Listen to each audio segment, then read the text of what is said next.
Okay, so good evening everyone. I am Shivani Dhok and I welcome you all to the week 5 tutorial of the course of Principles of Signals and Systems. So like every week, this week's tutorial will be in two parts. First, we'll do a quick recap of whatever was covered in this particular week, and then I'll cover few questions which are related to this week's content. Okay, so let's quickly start with the recap of week 5 content.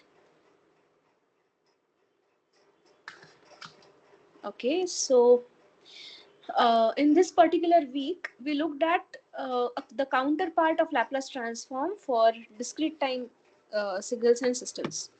So we looked at a transform that is specifically given for a discrete time signal or a system, and that is known as the Z transform.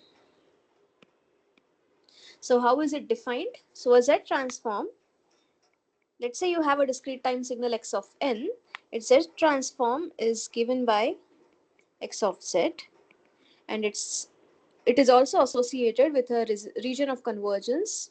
Let's say it has some region of convergence as R1. And this x of z,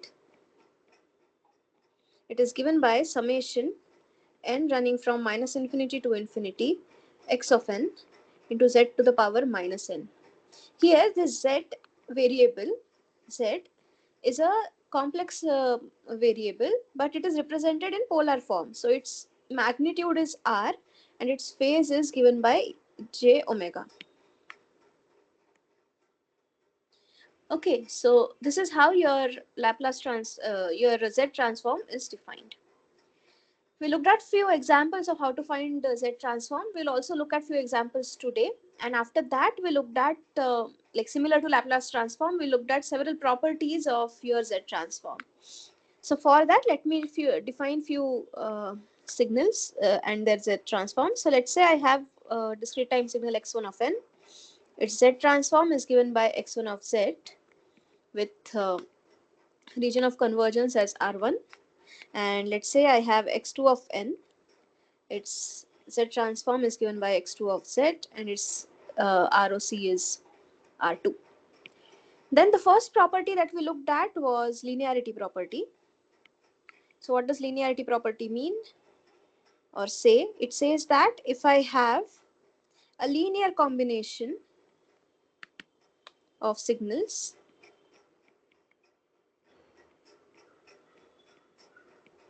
then the Z transform of this signal is A1 x1 of z plus A2 x2 of z.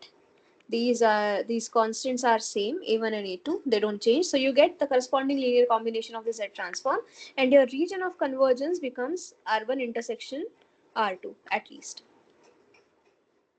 Okay, so you have this. The next property that we looked at is something known as time shift property.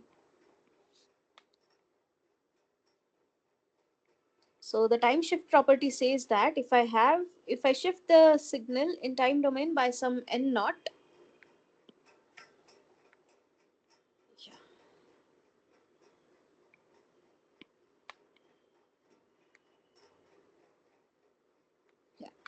then the corresponding Z transform is given by z to the power n naught into x1 of z, and your region of convergence is R1, and since the if n naught is positive, then it is going to introduce some zeros at uh, your it is going to introduce 0 at z equal to 0. So with possibility of poles at z equal to 0.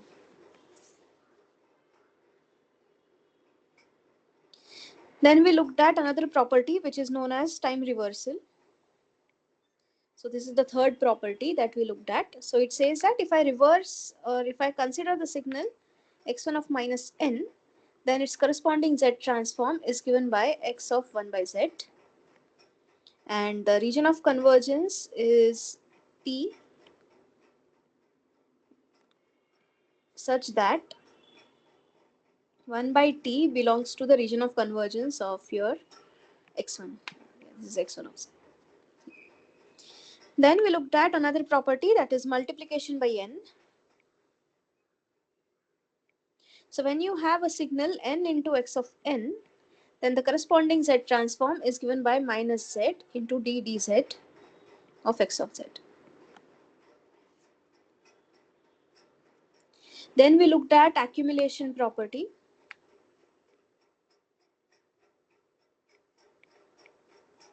Accumulation property says if we have a signal which is accumulating the values from minus infinity to n, then its corresponding z transform is given by x of z upon 1 minus z inverse.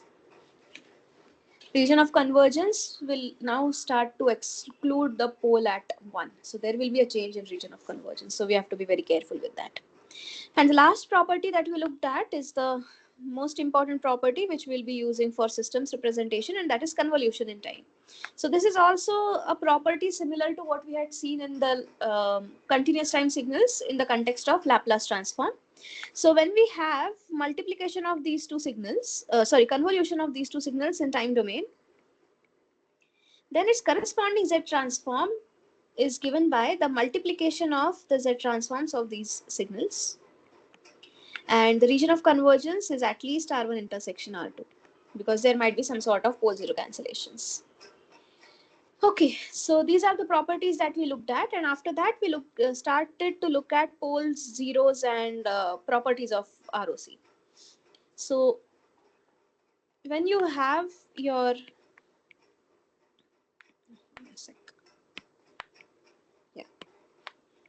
so suppose you have your Laplace transform as Z transform as something like this, which is a polynomial in Z divided by some polynomial in Z. So you have a numerator polynomial and a denominator polynomial.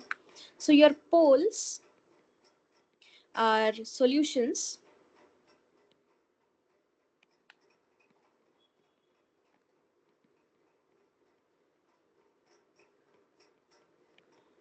of d of z equal to 0, and your zeros are the solutions or the roots of n of z equal to 0. Okay, then we looked at the properties of z transform, ROC. So the first property that we looked at was, one second. Yeah. So the first property that we looked at was ROC does not contain any poles. So ROC does not contain poles. Then we looked at the finite sequence. So when x of n is of finite length,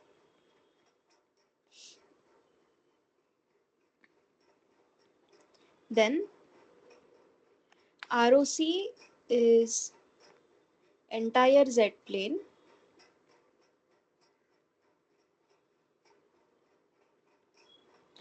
with possibilities or possibility of zeros, poles at plus minus infinity or 0.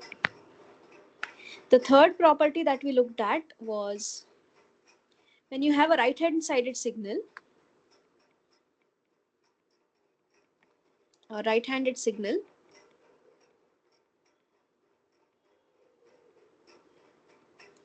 what do you mean by a right handed signal? It means that it is non-zero for n which is greater than or equal to some n naught. Then your ROC is of this form, like magnitude of z is greater than R max, where R max is the magnitude of largest outermost pole.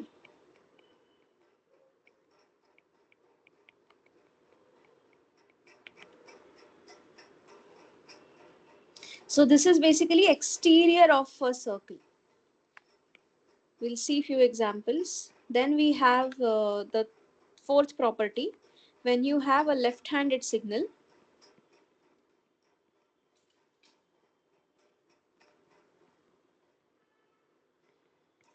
the ROC is of the form magnitude of Z is less than R min. So here R min is the magnitude of innermost pole.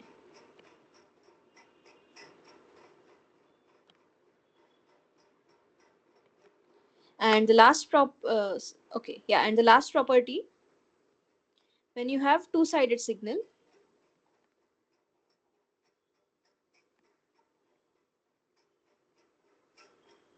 ROC is of the form magnitude of Z, which is less than some R1 and it is greater than some R2. So this is of the form of some annular ring. We'll also see one or two examples which have an ROC which is something like this. After that, we looked at inverse Z transform. Again, we are not going to go with the formula of inverse Z transform. It involves complex integration and all those things. But conventionally, what we do, we memorize some standard Z transforms and then make use of them to get the inverse Z transform. And to bring them in the standard form, we make use of partial fractions.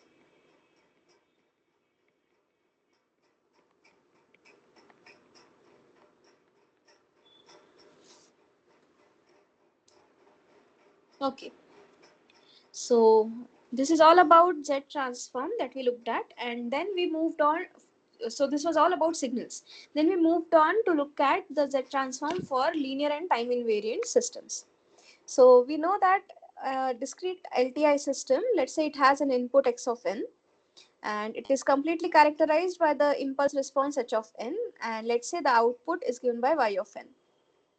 Then the the Z transform of your y of n is y of z. Okay, first of all, this x of this y of n is given by x of n convolved with h of n.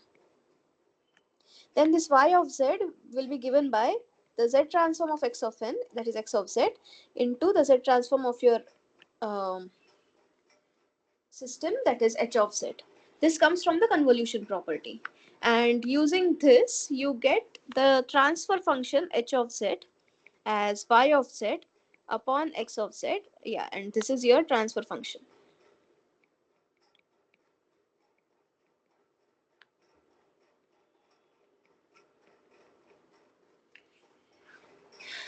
Okay, so if you take the inverse Z transform of this quantity, you will get your h of n. Now, the other things that we looked related to this Z transform is how the Z transform of systems that are causal and stable look like. So the first thing that we looked at was causality. So for causality, we said that your ROC is exterior to the outermost pole.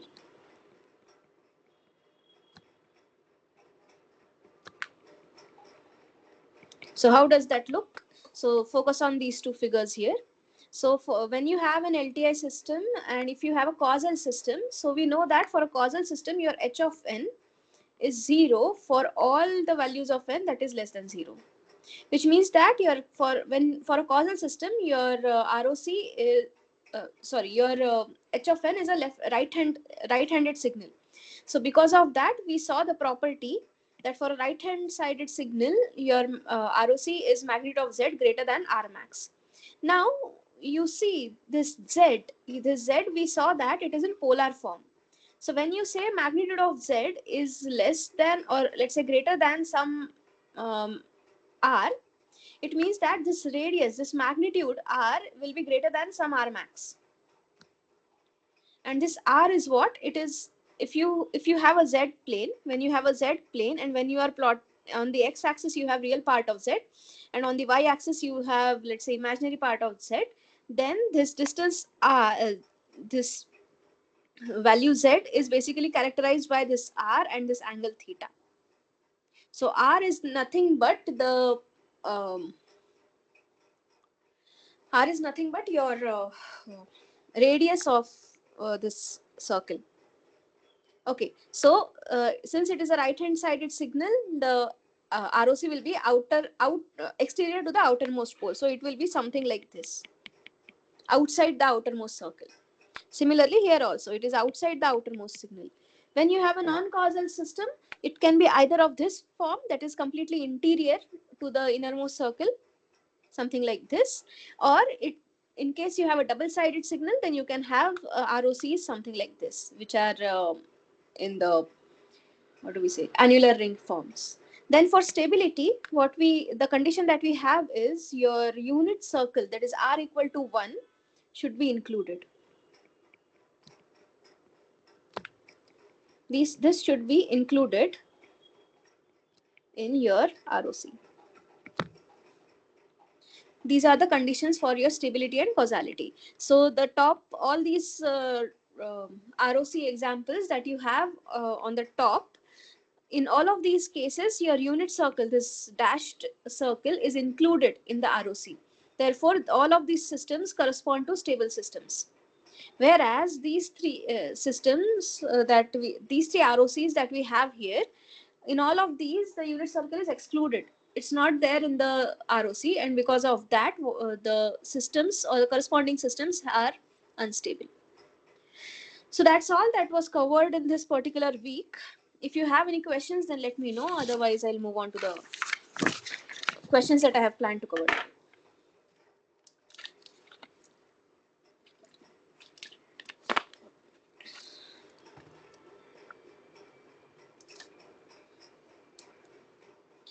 Okay. So let me move on to the first question for today. So the first question given to us is, find the Z transform of this signal, and the signal given to us is x of n, which is equal to 3 into 1 by 2 to the power n into u of n minus 4 times 1 by 3 to the power n into u of minus n minus 1. So if you see, this particular signal has two components. Let's say this first one is x1 of n, and the second one is x2 of n. So this x of n is nothing but x1 of n plus x2 of n. And using linearity property, x of z will be x1 of z plus x2 of z, where you have this relation, like x1 of z has a z transform of x1, capital X1 of z with region of convergence R1, and x2 of n has z transform as x2 of z and ROC as R2. Then your x of z is equal to x1 of z plus x2 of z, and your region of convergence is R1 intersection R2. Okay, so this is what we have. So now let us find out the Z transform of all of these signals one by one. So let's start with x1 of z. So x1 of z will be what? By definition, it will be summation of n running from minus infinity to infinity, x1 of n into z to the power minus n. This is equal to summation n running from minus infinity to infinity. What is x1 of n? It is 3 into 1 by 2 to the power n u of n. So 3 into 1 by 2 to the power n z to the power minus n into u of n. Now this u of n is non-zero from n equal to 0 to infinity. Otherwise it is 0. So because of that, the limit of my summation now becomes summation n running from 0 to infinity. 3 is a constant, I can take it outside. And I can write this 1 by 2 to the power n into z to the power minus n as 1 by 2z, or 1 by 2 into z inverse whole to the power n. Now this particular expression here is infinite geometric progression. I will use an acronym for that as IGP, with first term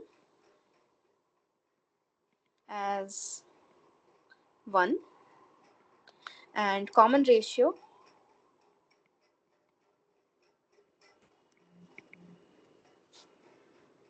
and the common ratio is basically your 1 by 2 z inverse.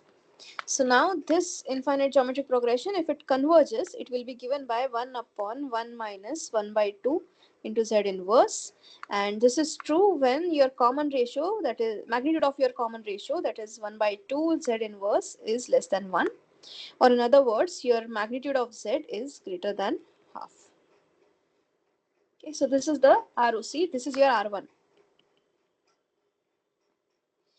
So this I can write as 3 into z upon z minus 1 by 2.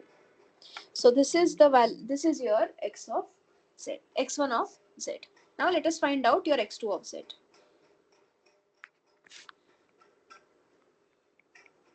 So x2 of z again by definition will be summation n running from minus infinity to infinity x2 of z, x2 of n into z to the power minus n. This is equal to summation n running from minus infinity to infinity. Your x2 of n is now minus 3 into 1 by 2 to the power n into u of minus n minus 1. Oh, wait, 1 second. Wait, sorry. This is minus 4 into 1 by 3 to the power n into u of minus n minus 1. Yeah, so this is what you have into z to the power minus n. Now this u of minus n minus 1 is non-zero only when minus n minus 1 is greater than or equal to 0, or in other words, n is less than or equal to minus 1. So therefore, this summation is valid only from minus infinity to minus 1. So this I can write as summation n running from minus infinity to minus 1. Minus 4 I can take outside. I will get 1 by 3 to the power n into z to the power minus n, which I can write as minus 4 summation n running from minus infinity to minus 1. Can write it as 3z whole to the power minus n. Now I'll do a change of variable. I'll replace or I'll set minus n to be equal to m. So m equal to minus n. So when n is equal to 1, n is equal to minus 1, m will be equal to 1, and when n is equal to minus infinity, m will be equal to plus infinity. So this will give me x2 of z as minus 4 summation m running from 1 to infinity 3z whole to the power m. Now again this is an IGP with first term as 3z and common ratio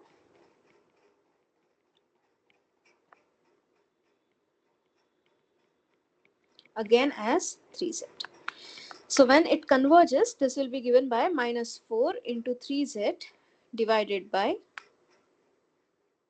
3z, 1 minus 3z. Okay, so this will converge only when magnitude of 3z is less than 1 or magnitude of z is less than 1 by 3. Now I can do a little bit of change of little manipulation. I can divide the numerator and denominator by 3. So that will give me z divided by 1 by 3 minus z. And I can shift this minus sign to the denominator. So that will give me 4z upon z minus 1 by 3. Okay, so therefore what we have now, so your x of z will be equal to x1 of z, that is 3z upon z minus 1 by 2, plus your x2 of z, that is 4z upon z minus 1 by 3, and this is the function of your function value. What is your ROC? Your ROC is intersection of two sets. One is magnitude of z greater than half, and intersection of magnitude of z that is less than 1 by 3. So how does this look? So let's draw it. So this is your real part of z. This is j times imaginary part of z. Okay, the imaginary part of z, let's say, for that matter. Yeah. Then you have first circle will be of 1 by 3. So you have a pole at 1 by 3 here. So this is 1 by 3. And then you have 1 by 2. Sorry.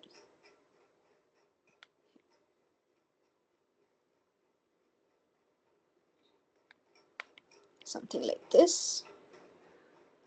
So you have a pole at 1 by 2 as well. And the first region that of our interest is magnitude of z greater than half, that is this region.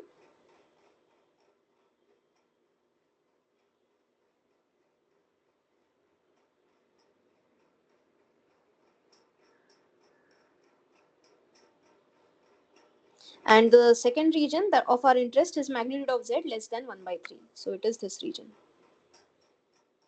So now if you look at this intersection of these two regions, this is empty or null set. Basically, there is no overlap. That is, x1 of z and x2 of z, or rather, in what I can write is, there does not exist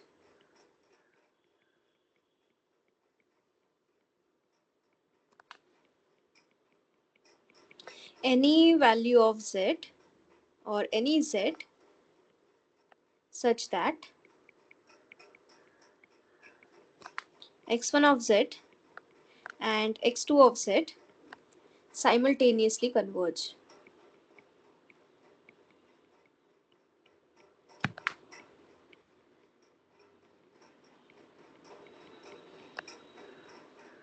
And therefore, the z transform does not exist.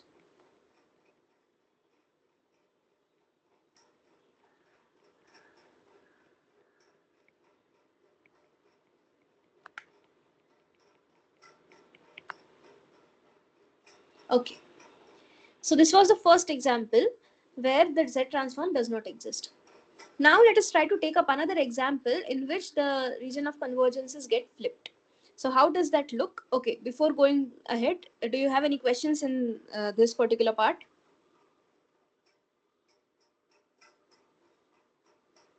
Okay. If not, then let me move on to the second part of this question. So now we again need to find the z transform, but now the signal is different. So now what we have is x of n equal to minus 3 into 1 by 2 to the power n into u of minus n minus 1 plus 4 into 1 by 3 to the power n into u of n. Okay, so again I can write this as a summation of two signals. The first one is your x1 of n and this one is x2 of n. So again I can write this as x1 of n plus x2 of n. Now let x1 of n have z transform as x1 of z with region of convergence as R1, and x2 of n, let it have z transform as x2 of z, and let its region of convergence will be given by R2. Okay, so this is what you have. Now, again using linearity property, x of z will be equal to x1 of z plus x2 of z, and your ROC will be R1 intersection R2. So now let us find again, go with the same things.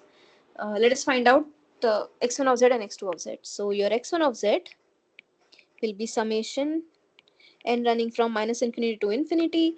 X1 of n is what? X1 of n is minus 3 into 1 by 2 to the power n into u of minus n minus 1 to z to the power minus n. Yeah. So again you have u of minus n minus 1, which remains non-negative only from non-zero only from minus infinity to minus 1. So the summation is now over minus infinity to minus 1. This minus 3 can come outside, and then you have 1 by 2 to the power n into z to the power minus n. Same trick I can do. I can write this as minus 3 into summation n running from minus infinity to minus 1, 2 into z whole to the power minus n. And again what I'll do, I'll replace minus n with m. So that will give me x1 of z as minus 3 into summation m running from 1 to infinity to z to the power m. Again, this is an infinite geometric progression with first term as 2z and common ratio as again 2z, and this will converge only when magnitude of 2z is less than 1 or magnitude of z is less than half.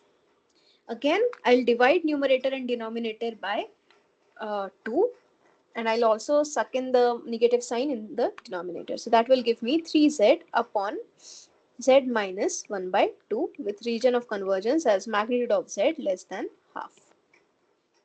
So this is your x1 of z. Now you can in the similar way find out your x2 of z.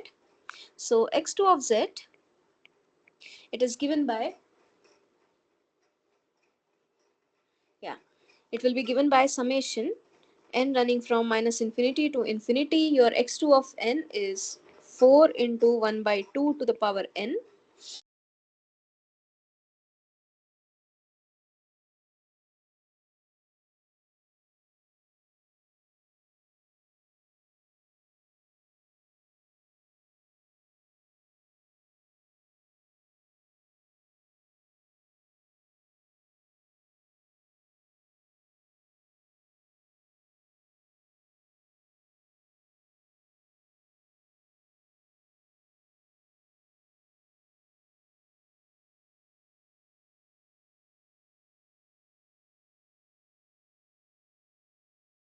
Excuse me, madam, your voice is muted.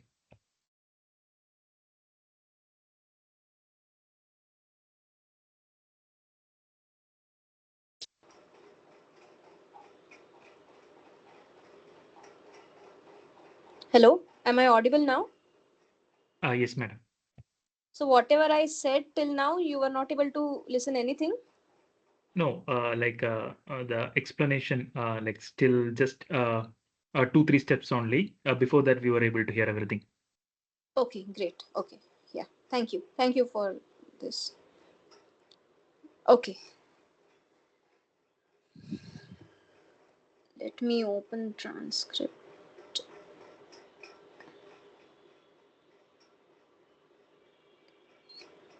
Give me a moment.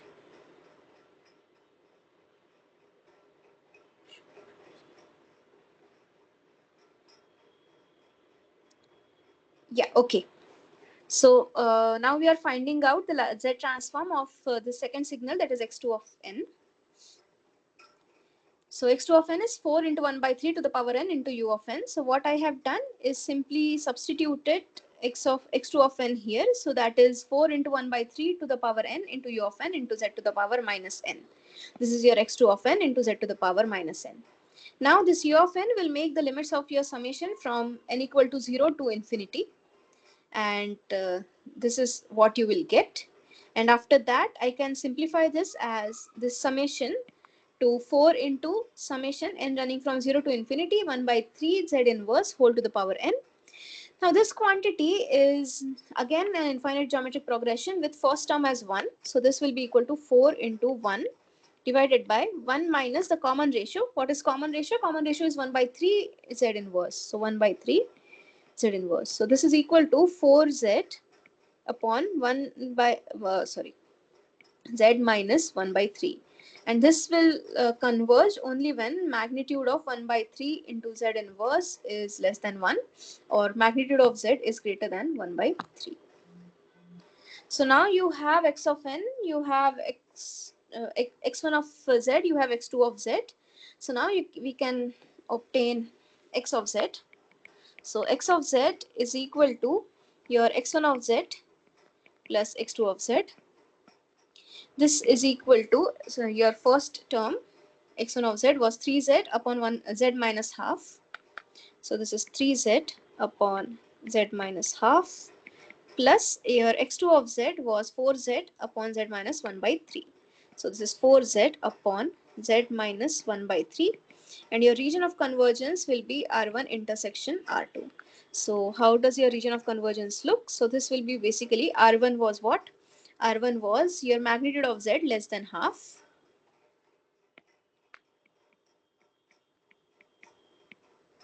intersection magnitude of z greater than 1 by 3. So how does this look? Again, we have this ROC, we have the z plane, you have real part of z, you have imaginary part of z, then you have an inner circle, it has a pole at 1 by 3, and then you have an outer circle, it has a pole at half. And the first region of convergence, or the region of convergence for x1, was magnitude of z less than half, so it is this inner circle, this region.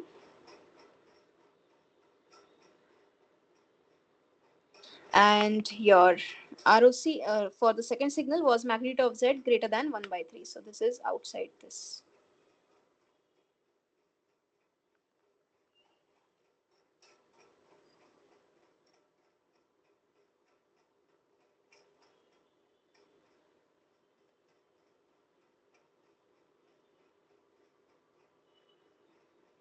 So the overlapping region is this.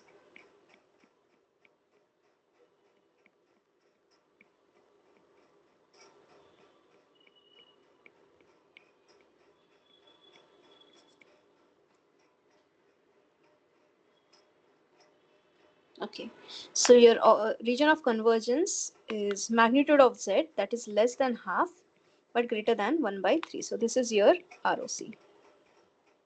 Is it clear? So now what you should observe here is this functional form of x of z in this particular question and in the previous question is exactly same. The difference being the ROC. For the first question that we saw, there was no overlap, as a result of which the Z transform did not exist. However, for the second question, or the second part of this particular question, we saw that there is an overlapping region, which is this annular ring, and this is given by, so the region of convergence is given by something like this. Any questions till now?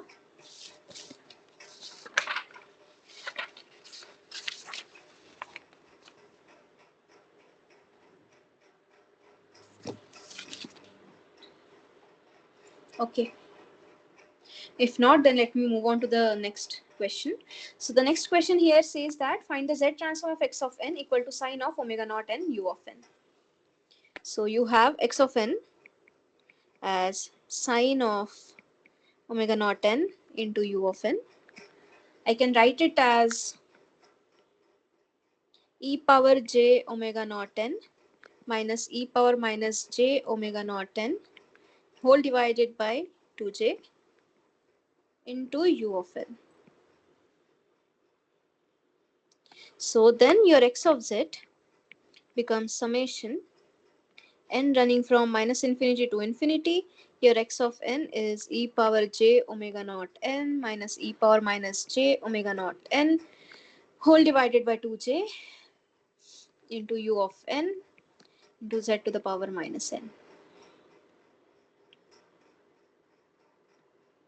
Yeah, okay. So again, you have a unit step function that will make the summation only from n equal to 0 to infinity.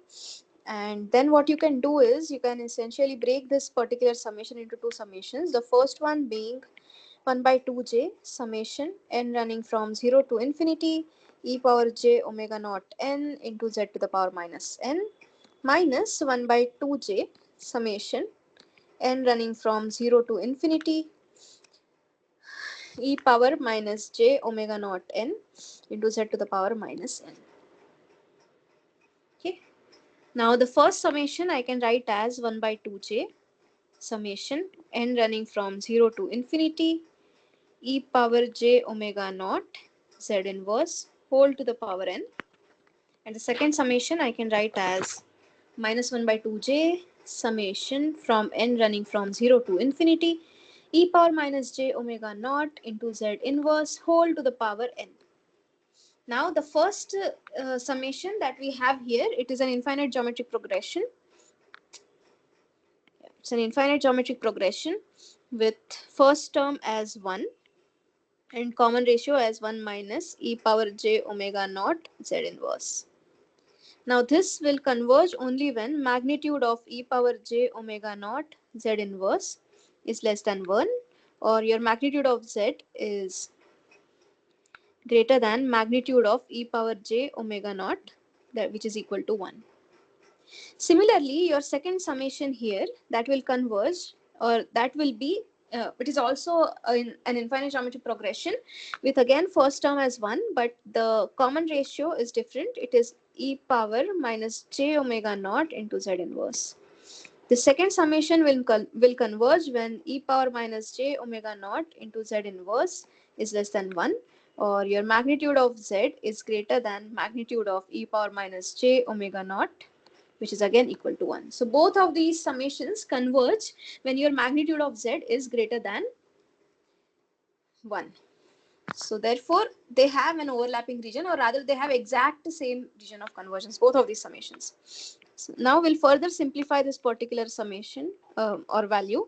So this is 1 by 2j. I can take it common. It will be 1 minus z inverse into e power j omega naught minus 1 upon 1 minus z inverse into e power j omega naught minus.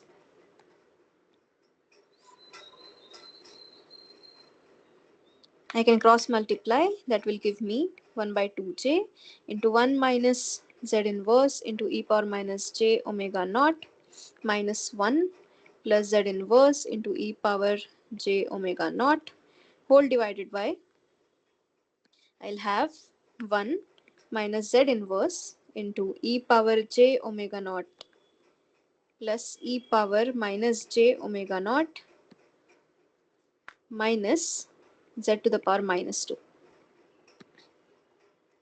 This one and this one gets cancelled, and what I am left with is I have z inverse inside the bracket. I have e power j omega naught minus e power minus j omega naught, and I have a 2j from here, so that will be equal to 2j whole divided by, I have 1 minus, I'll multiply and divide this quantity by 2. That will give me e power j omega naught plus e power minus j omega naught by 2 minus, sorry, this is plus z to the power minus 2. Now in the numerator, this particular quantity is sine of omega, and the denominator, this particular quantity is cos of omega. So therefore what you have x of z as z inverse cos of omega naught divided by 1 minus 2z inverse, sorry, this is sine of omega naught, this is cos of omega naught plus z to the power minus 2, with a region of convergence as magnitude of z greater than 1. And how does the ROC of this particular thing look? So this looks something like this. You have a circle of radius 1, and you have poles at two places. One is at z equal to e power j omega naught, and another at z equal to e power minus j omega naught. So you have one pole at this place and another pole at this place, that is minus omega naught. And how does your ROC look? It is exterior to your unit circle, like this.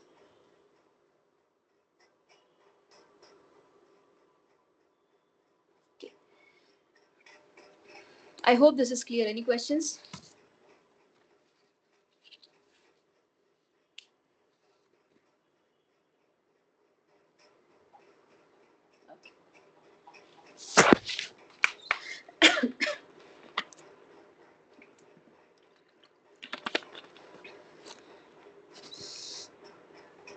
Okay, Okay, if there are no questions, then let me move on to the next question. So the question here says that find the Z transform of the signal x of n, which is equal to a power n into sine of omega naught n u of n. Now, if you observe carefully, this is simply the scaled version of this signal, the Z transform, sine of, yeah. So this is basically the scaled version of the signal whose Z transform we just found out in the previous question. Now, can we do some trick and figure out the Z transform of this signal, assuming we know the Z transform of this particular signal? So for that, what we will do, we'll try to figure out if you have a signal x of n, whose Z transform is given by x of z with region of convergence as R. And then you have another signal x1 of n, which is a power n into, okay, let's say, yeah, this, we'll flip it. x1 of n is having a Z transform of x1 of z, and this is known.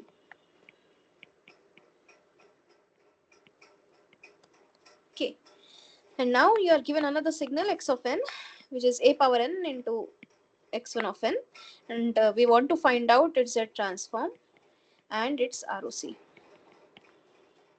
Okay, so let us try to find that out. So you will have x of z as summation n running from minus infinity to infinity. Your x of n is a power n into x1 of n into z to the power minus n. I can write this as summation n running from minus infinity to infinity x1 of n z into a inverse whole to the power minus n. This is what? This particular equation is what? This is basically the Z transform of x1 of n evaluated at z into a inverse. So this is nothing but x1 of z a inverse. And then what will be the ROC look like?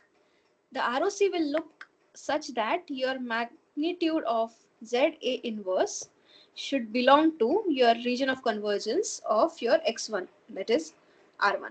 So this will be the region of convergence of your signal Z transform for your x of n. Okay, so now here in this question,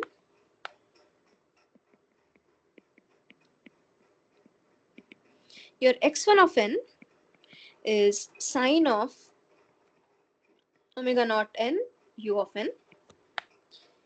x1 of z we saw from the previous question, it is z inverse into sine omega naught divided by 1 minus z inverse 2z inverse cos of omega naught plus z to the power minus 2, and with a region of convergence of magnitude of z greater than 1. So therefore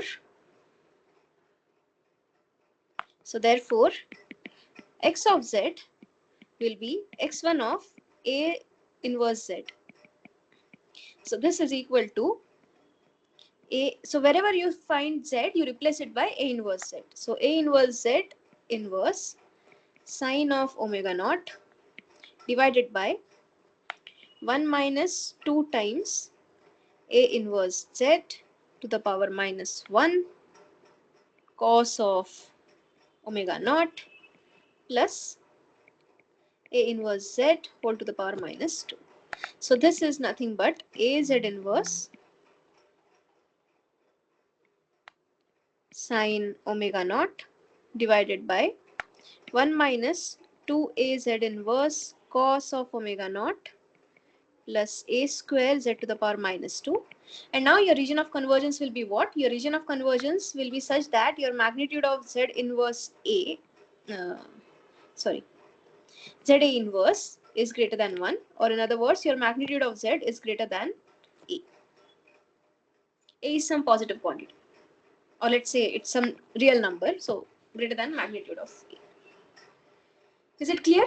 So once you know the Z transform of your sine omega naught u of n, and once you know this particular property which we just looked at, it is like one step answer to figure out the Z transform of the combined signal. Is it clear? Any questions?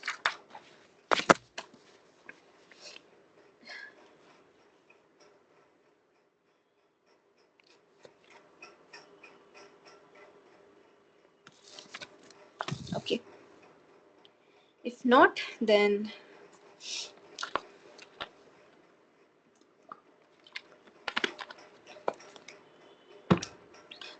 okay. So this is what we have now. Okay, yeah. So what we want to do, we want to find the Z transform of the following signals. So the first one is x of n into x of n equal to u of n. So let us start one by one. Just do this. Yeah. Okay.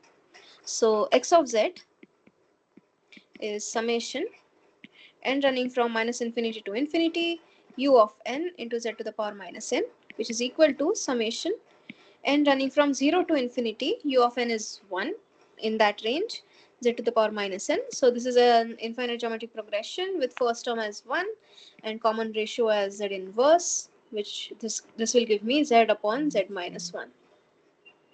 And this will converge when magnitude of z inverse is less than 1 or your magnitude of z is greater than 1. So this is the, so when you have u of n, its Laplace, its z transform is z upon z minus 1, and its region of convergence is magnitude of z greater than 1. So this is a standard signal. It's good to remember this particular Fourier transform. Okay, so we have the Fourier, Z transform. So we have the Z transform of this particular signal now.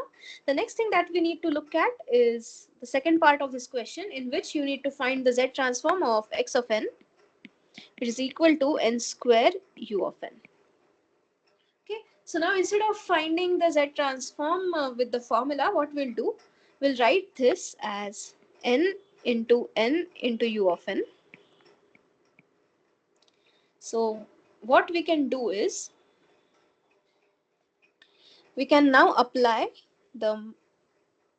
this particular property which we had seen in the discussion. So when you have n into x1 of n, the Z transform of that is minus z times d dz of x of z. So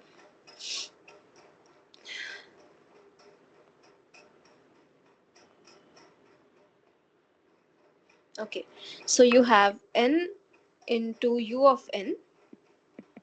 This thing will have the Z transform as minus z into d dz into Z transform of u of n, and that we found out in the previous question.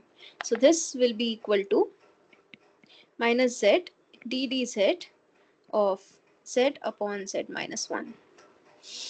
Okay, so this is equal to minus z into z minus 1 minus z divided by z minus 1 whole square.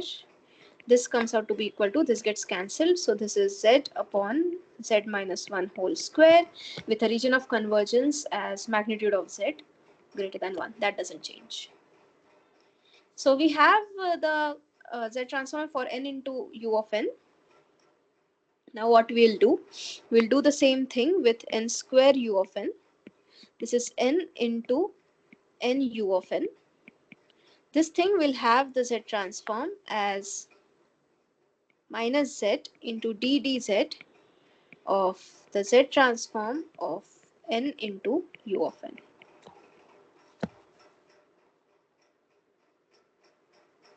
So this is equal to, so this is nothing but your x of z.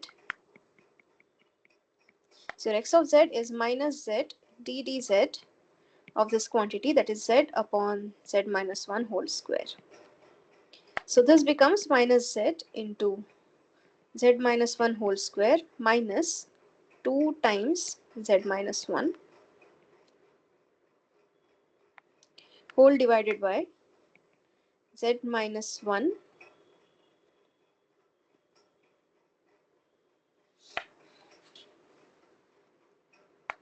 whole to the power 4. So I can write this as minus z. I can take z minus 1 common. That will give me z minus 1 minus 2. I think I made some mistake here.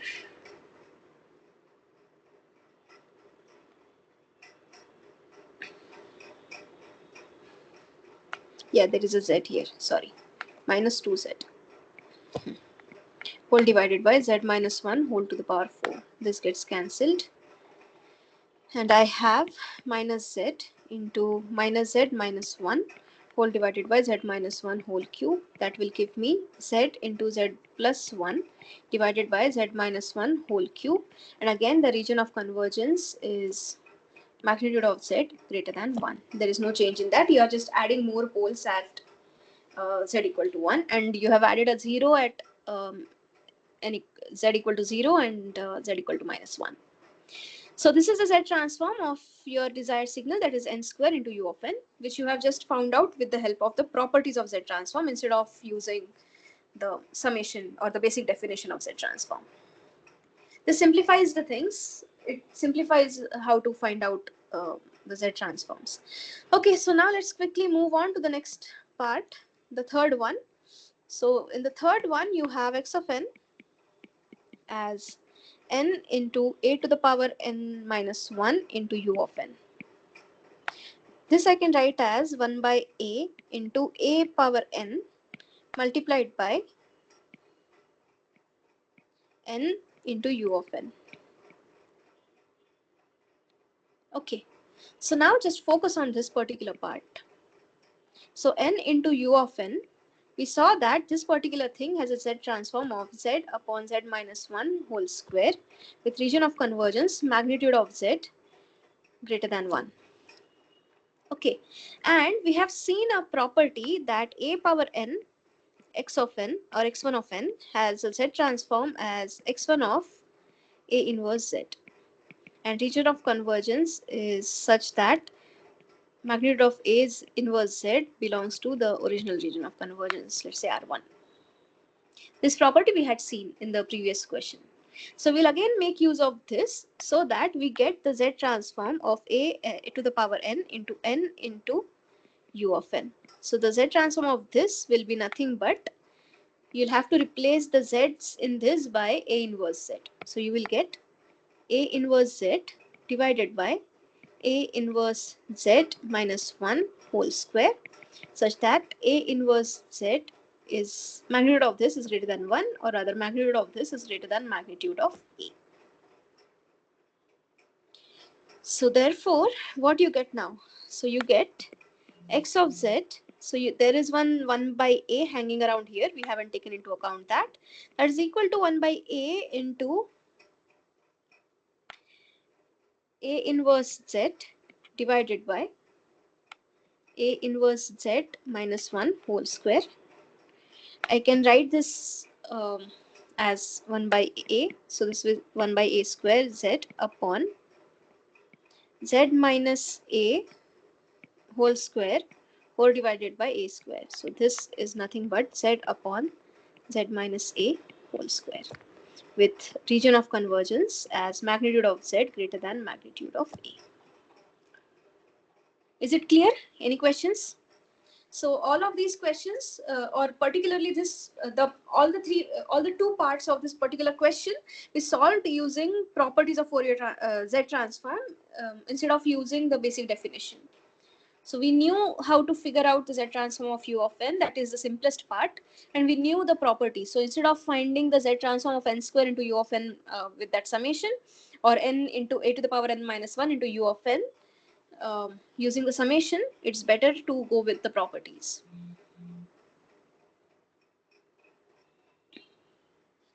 Any questions till this point?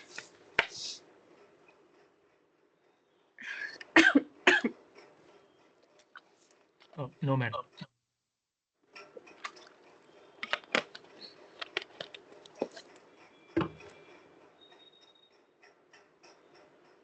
Okay.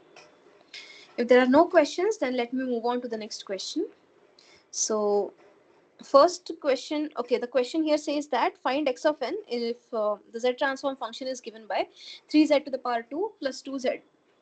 So what is given to us is x of z equal to 3z square plus 2z plus 1 divided by z square minus 3z plus 2. This I can write as 3z square plus 2z plus 1 And this denominator I can write as z minus 1 into z minus 2. Now, in order to get partial fractions representation, the degree of your numerator should be less than the degree of your denominator. So therefore, instead of doing partial fractions for x of z, we'll do it for x of z by z. So that will give me 3z square plus 2z plus 1 divided by z into z minus 1 into z minus 2. Now for partial fractions, I can write this as c1 by z plus c2 by z minus 2 plus c3 by z minus 1. Now therefore, once we have this, we can write it as 3z square plus 2z plus 1. This is equal to c1 into z minus 2 into z minus 1 plus c2 into z into z minus 1 plus c3 into z into z minus 2. So first thing that we'll do is z equal to 0. So that will give me, right hand side will be equal to 1, which is equal to c1 into minus 2 into minus 1, which is equal to 2c1, which means that my c1 turns out to be equal to 1 by 2. Then when we substitute z equal to minus 2, so sorry, z equal to 2, not minus 2, 2, that will give me 3 into 4 plus 2 into 2 plus 1, that will be equal to, so c1 into z minus 2 will be 0. You will get c2 into 2 into 2 minus 1, that is equal to 2c2. And on the right hand side, what we have, we'll have 3 into 4 is 12, 12 plus 4 16 plus 1 17. So 17 is equal to 2c2, which means that c2 comes out to be equal to 17 by 2. So your c1 was half, your c2 is 17 by 2. Okay. So now the last thing is your c1, c3. So for that, we'll substitute z equal to 1. So that will give me 3 into 1 plus 2 plus 1, which is equal to, your c1 will go to 0, c2 wala term also goes to 0, and what is left with is c3 into 1 into minus 1, that is minus c3. So therefore your c3 comes out to be equal to minus 6. So now you have the values of c1, c2 and c3, and we can plug in those values in this particular partial form representation. So what we'll get, so therefore we'll get x of z, that is equal to, x of z by z. This will be equal to c1 by z. C1 is half, so 1 by 2z. Then you have c2, so that is 17 by 2 into 1 upon z minus 2. And you have minus 6 upon z minus 1. Now I can get back my x of z. So x of z will be equal to half plus 17 by 2 z upon z minus 2 minus 6 z upon z minus 1. Okay, and now we need to find out the inverse z transform of this particular signal, or in other words, we want to find out x of n. Now before going ahead, I'll just write down okay, yeah, I'll just write down a few things that will be useful to us in this particular question maybe. So, or in the subsequent questions also. So I'll write some standard Z transforms.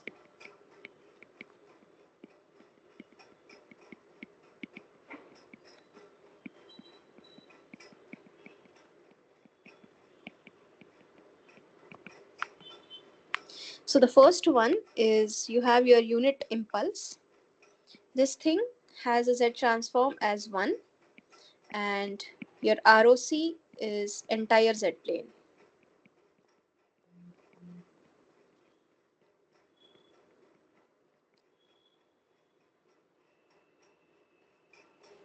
Then second one is U of n.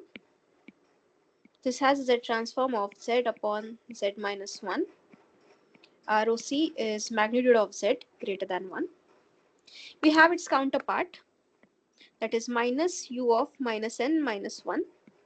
This thing again has a Z transform of Z upon Z minus 1. ROC is exactly opposite, so magnitude of Z less than 1.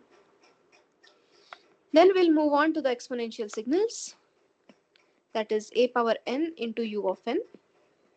This thing has a Z transform of Z upon Z minus a, and your ROC is magnitude of Z greater than 1. And we have its counterpart, minus a power n into u of minus n minus 1. This has a Z transform, again Z upon Z minus a, and its ROC is magnitude of Z greater than a, less than a. This is not 1, greater than a, or rather magnitude of a. Okay, so we have this. Then last two things I'll write down.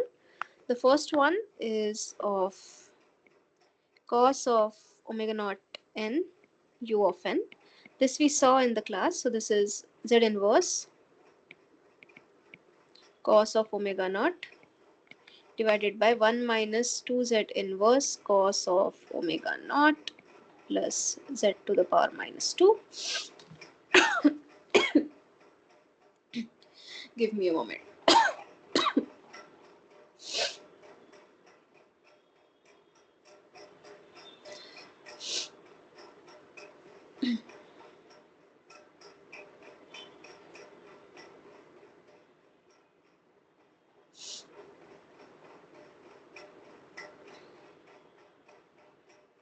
No, I think something is wrong in this. This is not it is.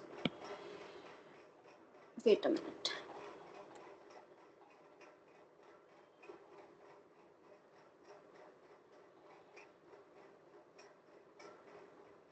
Yeah, okay, we have seen this. I won't write down the cosine and sine things. It's there in the lecture. I'm getting confused with this right now.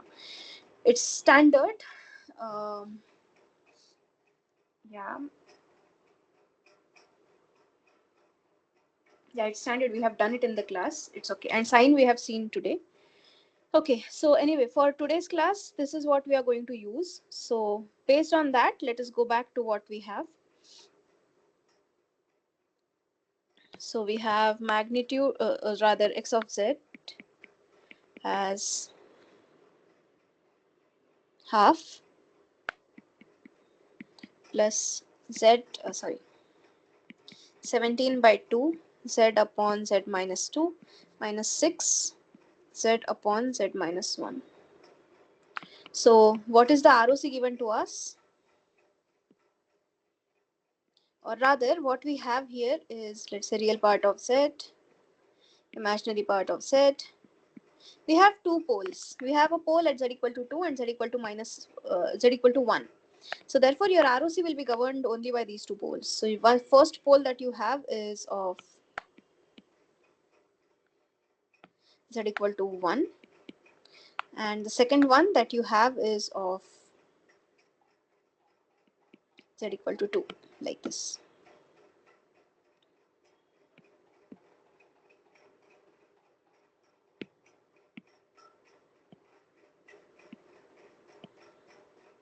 Okay.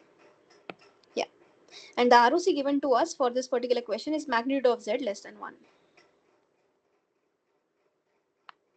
That is this region. Okay. Now, if you recollect, we had also done a similar thing for your Laplace transform.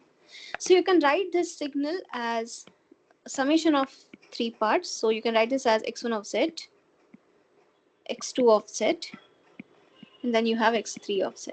Okay. Now for x1 of z, you don't have any constraints. It is a constant. So there are no poles, no zeros. So for that particular thing, your ROC is entire S plane, Z plane. For the second term, your pole is Z equal to 2. And your region of convergence for this particular thing will be governed by Z equal to 2. So now the region of interest is this particular thing. Okay. So now I can write this particular region as intersection of this magnitude of Z less than 2 as well as intersection of magnitude of Z less than 1. So therefore what we can say is the second term is converging for magnitude of Z less than 2, And this third term is converging for magnitude of z less than 1. As an intersection, it will total things will converge only for magnitude of z less than 1. So now what we have, using this information, I can get x of n as the first one is inverse z transform of your half. Half is a constant, that is half into 1, and we saw that the z transform of 1, sorry, a unit impulse has a z transform as 1. So this is half into delta n. Then you have 17 by 2 into z upon z by 2 with magnitude of z less than 2. So you have z upon z minus a with magnitude of z less than minus a. So that less than a. So that will give me minus a to the power n into u of minus n minus 1. So therefore, for this particular term, you'll have to use this fifth formula with a equal to 2. So that will give me minus 17 by 2 into 2 to the power n into u of minus n minus 1. And for the third term, again you have z upon z minus 1 with magnitude of z less than 1. So you have z upon z minus 1 with magnitude of z less than 1. So that will give me minus of u of minus n minus 1. So the third term will give me plus 6 into u of minus n minus 1. Is it clear? Any questions? So this is how we'll be doing the inverse z transforms.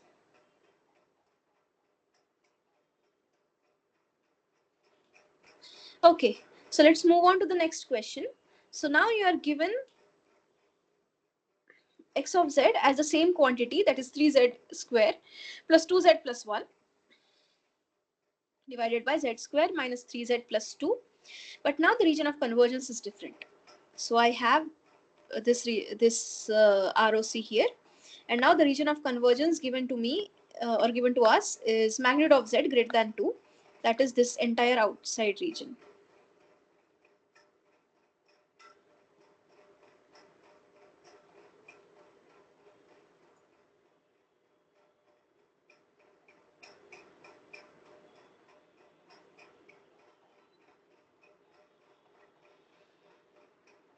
Okay. So this is what it is. This is what we have. Okay. Huh. Now this region I can write as intersection of magnitude of z. Yeah. So this region. Oh, sorry. This region I can write as intersection of magnitude of z greater than 2 and magnitude of z greater than 1. Both of them, when we have intersection, you will get this particular value. Okay, so this is what we have. And now we have already done the partial fractions representation of this. So this was equal to x of z equal to half plus 17 by 2 into z upon z minus 2 minus 6 into z upon z minus 1. So this is what we had. Now again, we can map these two regions to the corresponding things. So again, here the pole is 0. So the ROC for this will be magnitude of z greater than 2. And the ROC for this particular term, or the governing ROC for this particular term, will be magnitude of z greater than 1. Now again, you have three terms, half, then the second term is this, and the third term is this. So let us do one by one each of these. This is again a constant. So this is half into 1. So this is half into the inverse z transform of 1, that is your unit impulse, delta n, plus you have 17 by 2 into z upon z by 2, but magnitude of z greater than 2. So you have z upon z minus a with magnitude of z greater than a. So therefore you will have to consider a power n u of n, but with a as 2. So this will give me 17 by 2 into a power n into u of n. And similarly, we have this third term, that is z upon z minus 1 with magnitude of z greater than 1. So you have z upon z minus 1 with magnitude of z greater than 1, that corresponds to your u of n. Okay, so therefore the third term will be minus 6 into u of n. Ma'am, So this is ma'am, here 17 by 2, 2 power n into u of n. Is it correct, ma'am? yeah. Sorry. You have to use It a is 2 power power. n u of n with a equal to 2. You are correct. Yes. Thank you.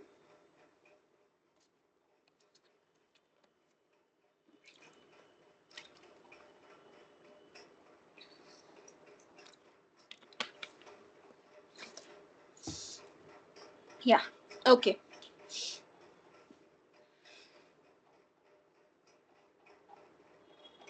Now you have two poles for this particular transfer function or x of z, that is n equal to 1 and equal to z equal to 1 and z equal to 2. One region of convergence possibility was this region which we saw in the previous part. The second is this exterior region which we saw now. The third option is this annular ring. This is also a valid region of convergence. So now in the next question, we'll see how does the Z transform look, inverse Z transform look for this particular case. So you are given the same Z transform expression as in the previous two questions, exact same expression. But now you have the region of convergence as 1 greater than magnitude of Z greater than 2. Or in other words, you are operating, as I mentioned, you're operating in this region now.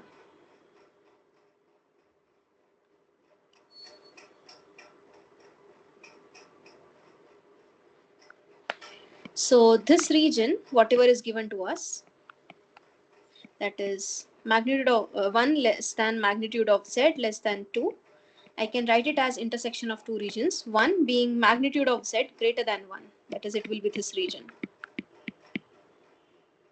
And another region will be magnitude of Z less than 2, like this region.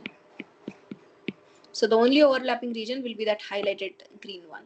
So this is magnitude of Z greater than 1, intersection magnitude of Z less than 2. Okay, so this is the case that we have now. So again, the transfer function was x of z equal to 1 by 2 plus 17 by 2 into z upon z minus 2 minus 6 z upon z minus 1. Again, same thing. We have a pole of z equal to 2 here. So the region of convergence for this will be magnitude of z less than 2. And for this, it will be magnitude of z greater than 1. And for the first term, it is constant. And we have seen its inverse z transform. That comes out to be half into delta n. Then you have second term, that is z upon z minus 2. And its ROC is magnitude of z less than 2. So you have something like z upon z minus a with magnitude of z less than magnitude of a. So for that, we'll have this particular inverse Z transform, that is minus a to the power n into u of minus n minus 1. So here you will have minus 17 by 2 into a power n. A here is 2, so 2 to the power n into u of minus n minus 1. And the last term is minus 6 into z upon z minus 1. Again, we have already seen that. So we have z upon z minus 1 with magnitude of z greater than 1, and the inverse Z transform of this particular signal is u of n.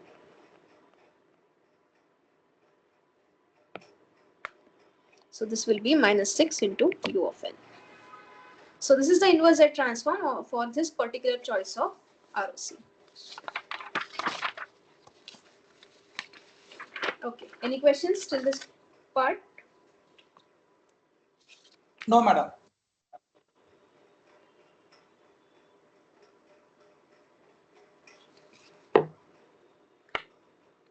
Okay, if there are no questions, then let me move on to the next question. So the next question here is, let the input-output relation of an LTI system be given by y of n, which is equal to 3 times y of n minus 1 plus 4 times y of n minus 2 plus x of n plus 2 times x of n minus 1.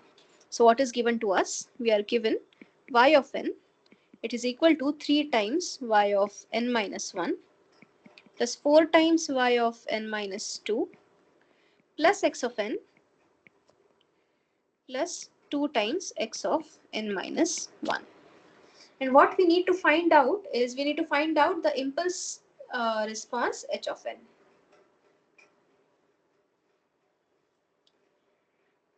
Okay, so instead of playing in time domain, we'll now go to z transform domain, z domain. So for that, what we'll do, we'll find out the z transform of both of this particular equation on both the sides. So for that, y of n, let's say it has a z transform of y of z, then y of n minus n naught will have a z transform as z to the power minus n naught into y of z. Similarly, let x of n have a z transform of x of z, and x of n minus n naught will be having a z transform of z to the power minus n naught y of z. From where are these two things coming up?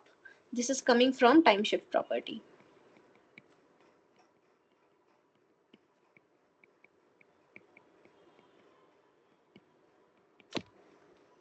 Okay, so now let us find out the z transform of this given equation.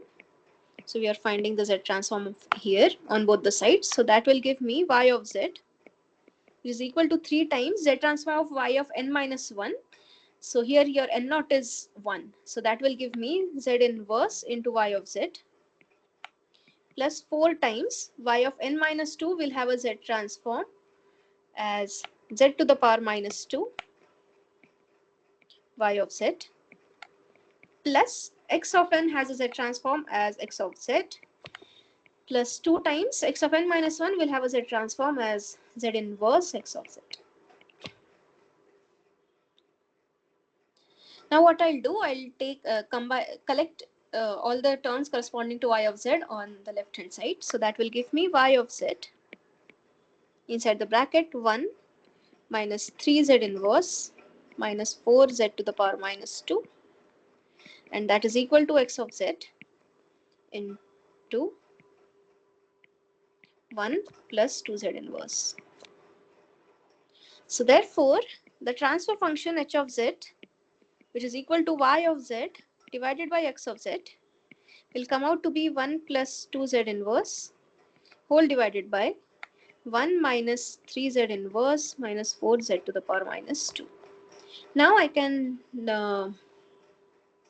multiply numerator and denominator by z to the power 2. So that will give me z into z plus 2 divided by z square minus 3z minus 4z 4. Yeah. Now the denominator I can simplify. So this I can write as z into z plus 2 divided by z minus 4 into z plus 1. Okay. Now I want to find out the inverse z transform of this h of z. Another thing that I forgot to mention is assume that the system is causal.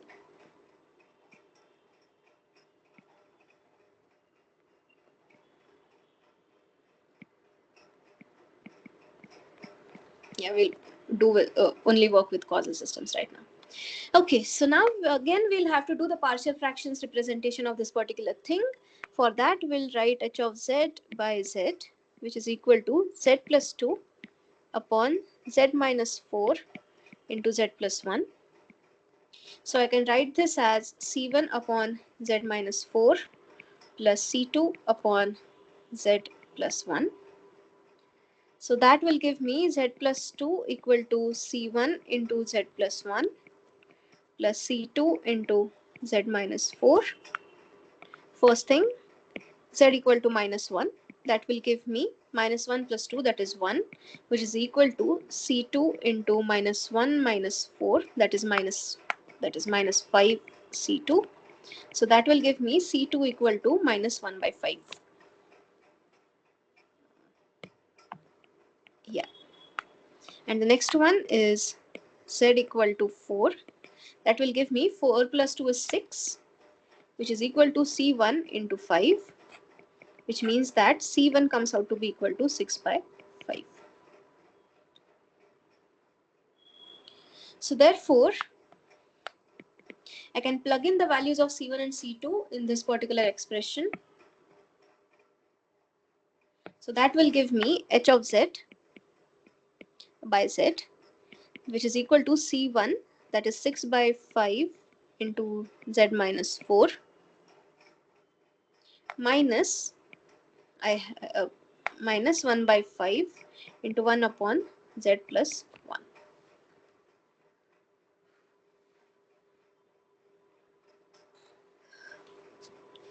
So therefore, h of z is equal to 6 by 5 into z upon z minus 4 minus 1 by 5 into z upon z plus 1. So now this particular expression has two poles. The first one is z equal to 4 and the second one is z equal to minus 1. So how does the your z plane look? So you have imaginary part of z, you have real part of z. Then you have real part of z. The first pole is at minus 1. So you have something like this.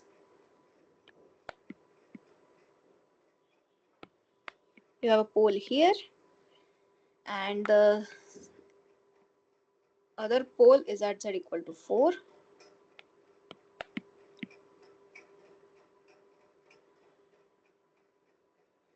That is here. And you want a causal system.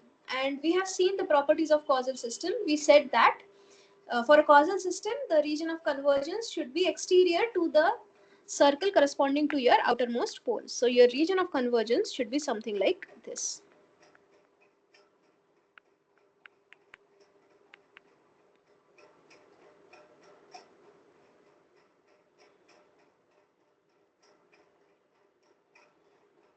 Yeah. So this is what the region of convergence will look like. Okay. So for the first term, so this particular region, we can write it as intersection of magnitude of z greater than 1. And we can write it as magnitude of z greater than 4, intersection of these two regions. So for the first term, the region of convergence will correspond to magnitude of z greater than 4 intersected with magnitude of z greater than 1. Okay, so this is what we have. So therefore, we want to find out inverse z transform. So your h of n will be 6 by 5 into the inverse z transform of z divided by z minus 4 with magnitude of z greater than 4. So this is like z by z minus a into with ROC as magnitude of z greater than magnitude of a. So we'll have to use this particular formula with a equal to 4. Yeah. So this will be equal to 4 to the power n into u of n. And then we have minus 1 by 5 z upon z plus 1. So this particular term here, I can write it as z upon z minus of minus 1. So again, we can go back to the same formula like z upon z minus a with magnitude of z greater than magnitude of a. So here your a is minus 1 and magnitude of minus 1 is 1. So again, you have the same situation like z upon z minus a with ROC as magnitude of z greater than magnitude of a. So you'll have to use the formula a power n into u of n. Here your a is minus 1. So this will give me minus 1 to the power n into u of n. So therefore, your h of n is 6 by 5 into 4 to the power n into u of n minus 1 by 5 into minus 1 to the power n into u of n. So this is the impulse response of your particular system. Is it clear? Any questions?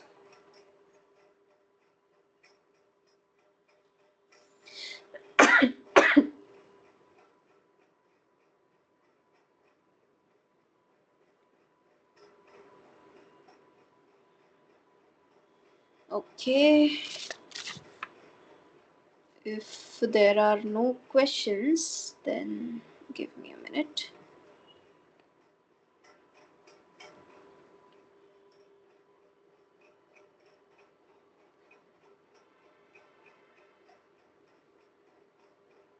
Yeah, If there are no questions, then let me move on to the next question.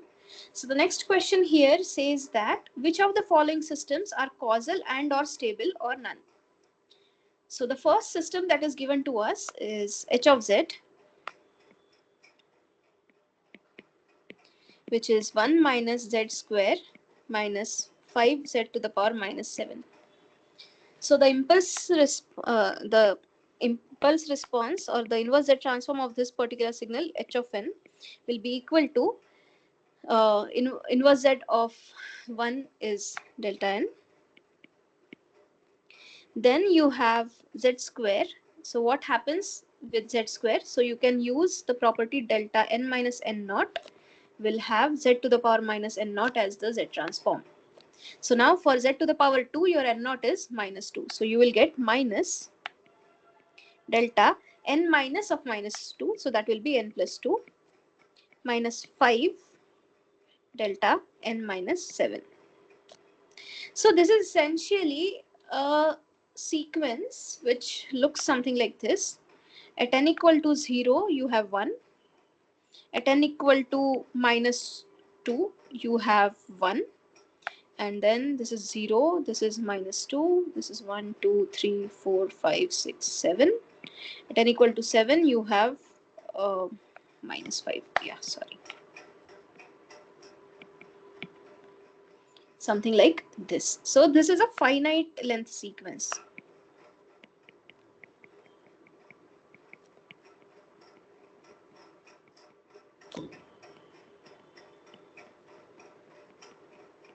Which means that your ROC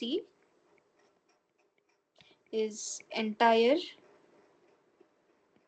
Z plane, and it means that it includes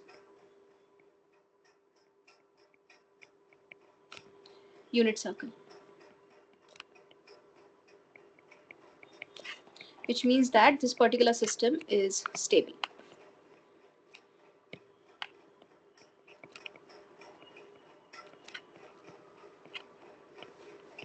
Another thing was causality. For causality, you look at this particular value. So you have a value of h of n. You have a value of n which is less than 0 or a negative value of n for which your impulse response is non-zero. And because of this, your system is non-causal.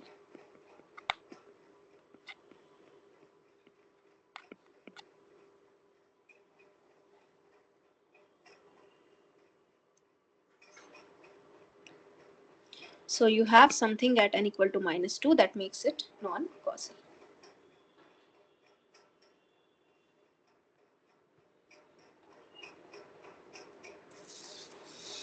Okay, so this was the first part. Now let's move on to the next part. So the next part here is given to us as h of z, that is z upon z minus 2, with ROC as magnitude of z greater than 2. So this is of the form of z upon z minus a with magnitude of z greater than a. So the inverse z transform of this quantity will be h of n, which is z 2 to the power n into u of n. Now the ROC of this thing is magnitude of z greater than 0. Now this particular quantity is right hand sided signal, and and it is 0 for all the negative values of n, which means that it is causal. And for stability, your region of convergence is something like this. You have a 2 here. This is your 2. And in middle, you have a circle, your unit circle.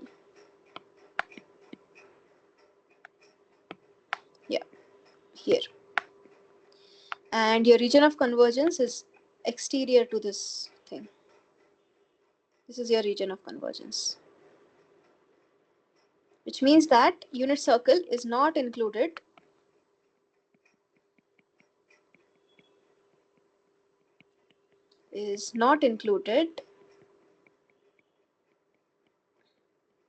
in ROC.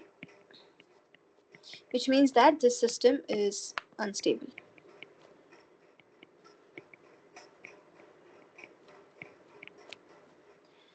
Is it clear?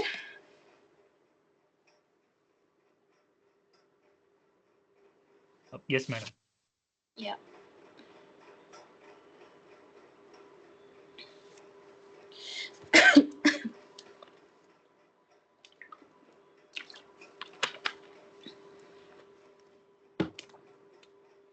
Okay.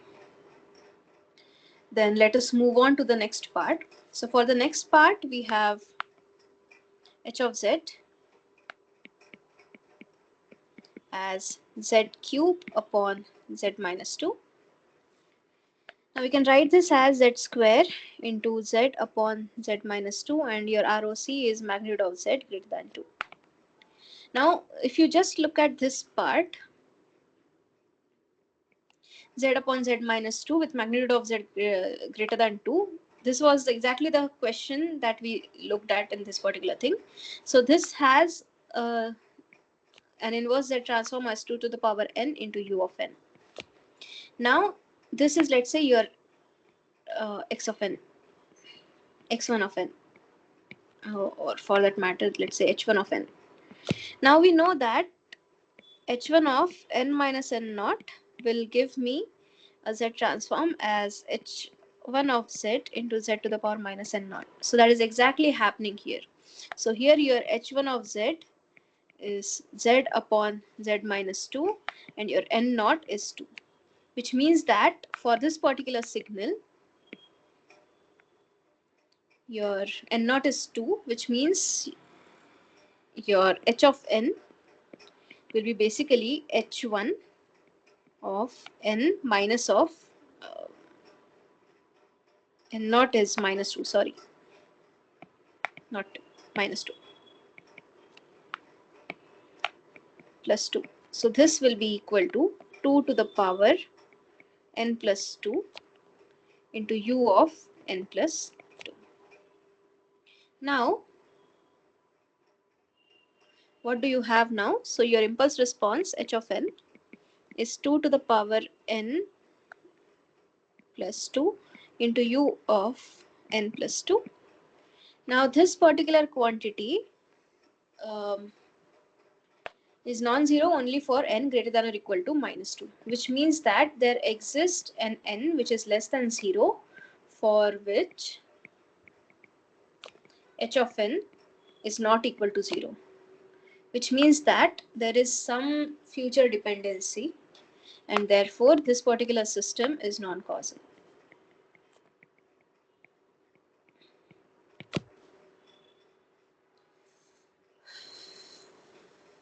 Okay, so this is what we know about this particular thing. Second thing, the region of convergence again remained same.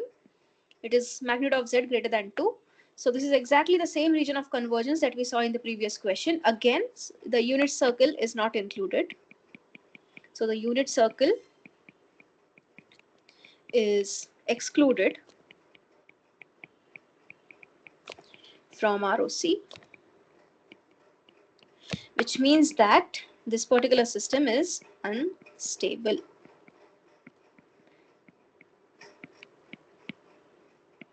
Okay. Now another thing to note here is this ROC, the ROC in this particular second part, as well as the ROC in the third part, both of them are same. But one is causal, one is not causal. So what I want you to look carefully here is, if someone gives you this particular ROC and asks you to figure out whether it is a causal system or non-causal system. So here, when you see such an ROC, there is a possibility that it is a causal system.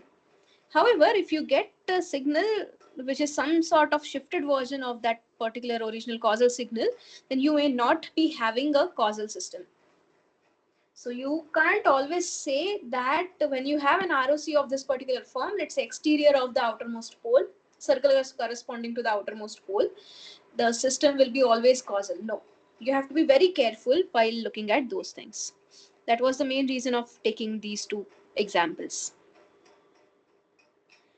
So let's now look at the last example in this particular question, and that is your h of z to be equal to z upon z minus 1 by 2 with magnitude of z, it is greater than half.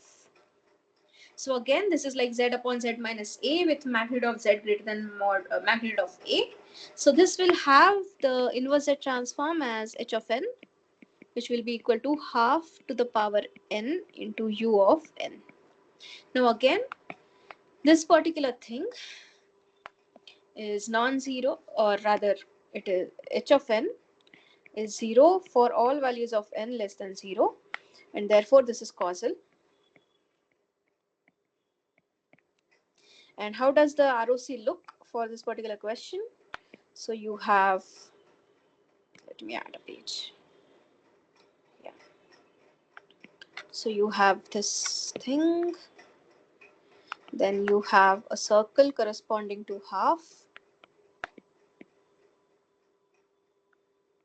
You have a pole here, and then you have a circle corresponding to 1, that is your unit circle. So this is 1, and your region of convergence is what? It is greater than half. So your ROC looks something like this.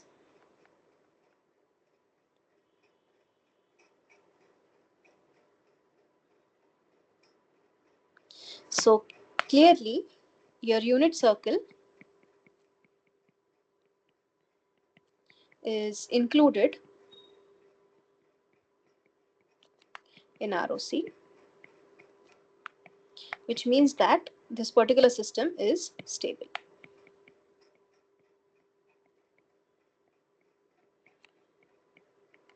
So this particular system was causal as well as stable. So this is how you figure out the causality and stability with the help of the impulse response expression as well as with the help of the ROC that is given to us.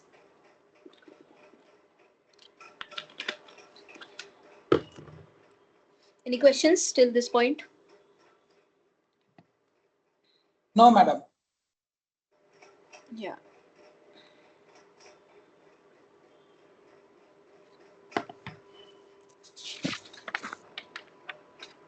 Okay, if there are no questions, then let me move on to the last question which I want to cover today.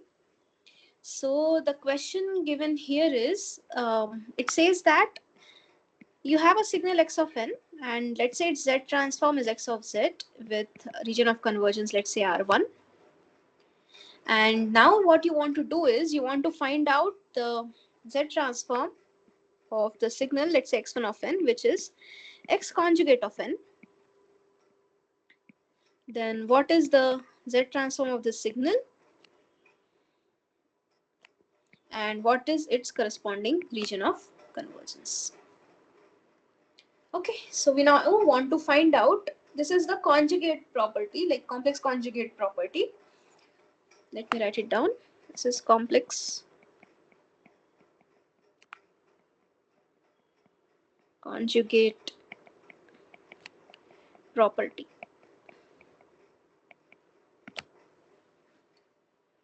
So this x of n can be a complex number as complex signal also. No one has stopped you to from taking it as a complex number. So this is what we have right now. Okay, so let's start with the basic definition. So we'll start with x1 of z, that will be equal to summation n running from minus infinity to infinity x1 of n into z to the power minus n.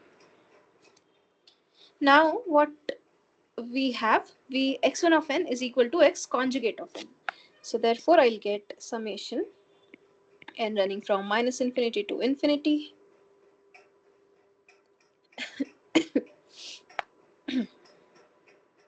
x conjugate of n into z to the power minus n. Now what I'll do, I'll take complex conjugate on both the sides. So now taking complex conjugate on both sides. that will give me x1 conjugate of z to be equal to summation n running from minus infinity to infinity x of n into z power minus n whole conjugate.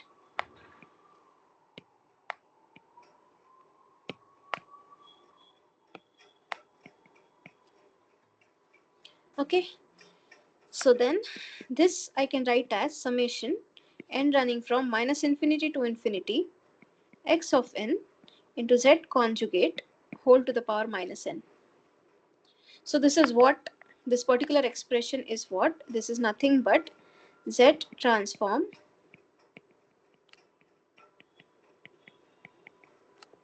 of x of n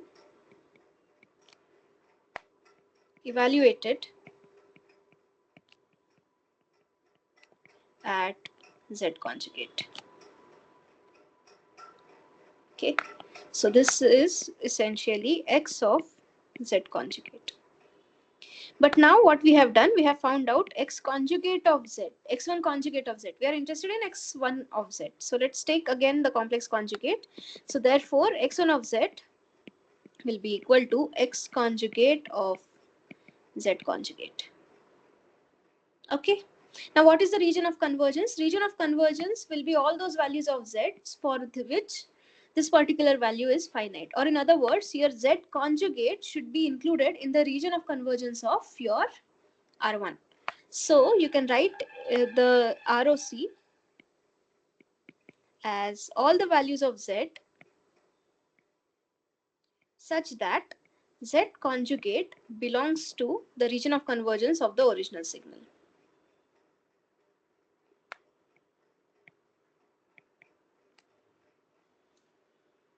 Okay, is it clear? So what we have x conjugate of n has a z transform as x conjugate of z conjugate with region of convergence as all the values of z such that z conjugate belongs to the region of convergence of x of n.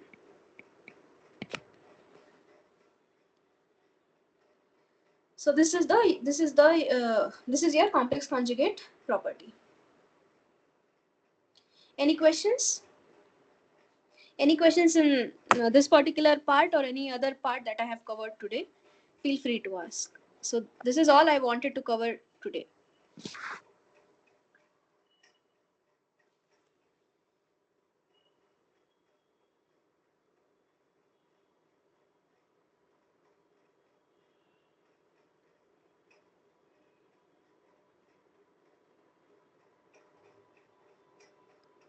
Okay, if there No are doubt, no ma'am. questions, okay, if there are no questions, then you're free to leave the meeting.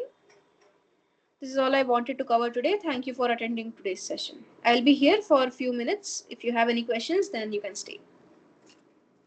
Thank you, madam. Yeah, thank you. Thank you, ma'am.